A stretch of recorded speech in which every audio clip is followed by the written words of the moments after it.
ഇന്ന് നമുക്ക് north Indian style bhindi masala അല്ലെങ്കിൽ വെണ്ടയ്ക്ക മസാല എങ്ങനെയാണ് ചെയ്യുന്നതെന്ന് നോക്കാം. അതിനു വേണ്ടി ആദ്യം കുറച്ച് വെണ്ടയ്ക്ക എടുത്തിട്ട് രണ്ടറ്റവും കട്ട് ചെയ്ത് വൃത്തിയാക്കിയതിന് ശേഷം നമുക്ക് ഇങ്ങനെ കീറി വെക്കാം. എന്തിനാണെന്ന് വെച്ച് കഴിഞ്ഞാൽ അകത്തൊക്കെ മസാല പിടിക്കാനാണ്. എന്നിട്ടൊരു പാൻ വെച്ചിട്ട് അതിനകത്ത് കടുകെണ്ണയാണ് ഒഴിച്ചു കൊടുക്കുന്നത് നമ്മൾ. അതിനുശേഷം വെണ്ടയ്ക്ക ഇതിനകത്തേക്ക് ഇട്ടതിന് ശേഷം നന്നായിട്ട് നമുക്ക് മിക്സ് ചെയ്ത് ഫ്രൈ ചെയ്ത് എടുക്കാം. ഒരു 10-15 മിനിറ്റ് ഇങ്ങനെ ഇളക്കി കൊടുക്കുമ്പോഴത്തേക്കിനും നന്നായിട്ട് ഫ്രൈ ആയിട്ട് കിട്ടും. ഒരുപാട് അങ്ങ് ഇളക്കരുത്, വെണ്ടയ്ക്ക എല്ലാം അങ്ങ് കുഴഞ്ഞു പോകും.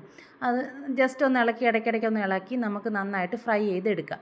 അതാണ്ട് ഈ പരുവത്തിന് കിട്ടുമ്പോൾ നമുക്ക് മാറ്റി വയ്ക്കാം വേറൊരു പാത്രത്തിലേക്ക്. അതിനുശേഷം നമ്മൾ ഈ വെണ്ടയ്ക്കകത്ത് ഉപ്പും കുറച്ച് മുളക് പൊടിയും കൂടി ഇട്ട് മാറ്റി വയ്ക്കാം.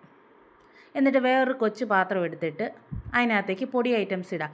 ആദ്യം 1/4 ടീസ്പൂൺ മഞ്ഞൾ, 1 ടീസ്പൂൺ മുളക് പൊടി, 1/2 ടീസ്പൂൺ ഗരം മസാല, 1 ടീസ്പൂൺ മല്ലിപ്പൊടി, നേരത്തെ നമ്മൾ കഴിഞ്ഞ വീഡിയോയ്ക്കകത്ത് ഇട്ടില്ലേ റോ മാംഗോ പൗഡർ, അത് കുറച്ച് ഒരു 1/4 ടീസ്പൂൺ.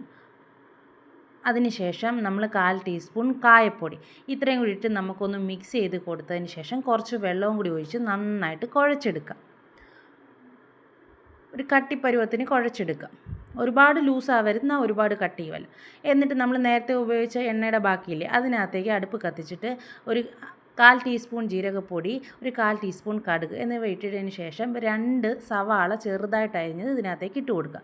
എന്നിട്ട് കുറച്ച് നേരം അത് ഇളക്കി യോജിപ്പിച്ചതിന് ശേഷം ഒരു തക്കാളി അരച്ച് പേസ്റ്റ് ആക്കി ഇതിനകത്തേക്ക് ഇട്ട് കൊടുക്കുക. അതിനുശേഷം നമ്മൾ നേരത്തെ മിക്സ് ചെയ്ത മസാലയില്ലേ അതും കൂടി ഇതിനകത്തേക്ക് ഇട്ട് കൊടുക്കുക. എന്നിട്ട് എല്ലാം കൂടി ഒന്ന് നന്നായിട്ട് യോജിപ്പിച്ച് നമുക്ക് എണ്ണ തെളിയുന്ന പരുവമായി കിട്ടുമ്പോഴത്തേക്കിനും വെണ്ടയ്ക്ക ഇതിനകത്തേക്ക് ഇട്ട് കൊടുക്കുക.